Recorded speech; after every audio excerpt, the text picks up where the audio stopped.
hian cho ang che kan taksa amoy theye kan melan dan zong zong po kasile fen zong te hian rual zong akhum theye ma se hi shiala chung rilam en chin tu khan inun na angai lut lai be thin lung a thir zok chi ne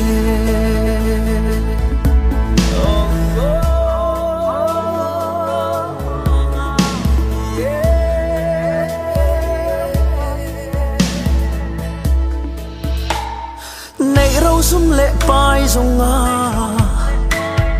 rual po kan pol phalo thei ma se hi dom te I thara wa hau sa e hey hi shiala chung rilam en chin tu khan inum na angai lut lai be thin lung a thir zok thi ne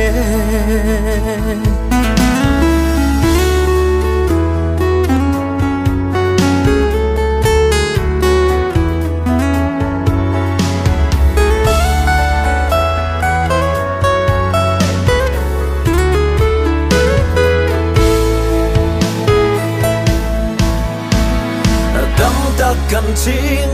dem te kan sing le tree lung oi na kim mu zo re ngan om si lo du sam aya tam po nei ma si lo an thare ngam muang thei lo Krista an nei si lo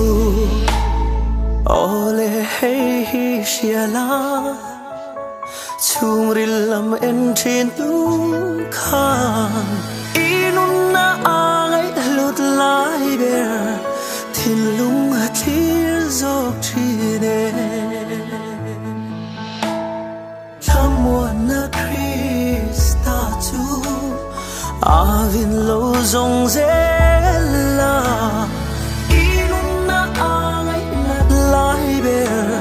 e thin lung kha lan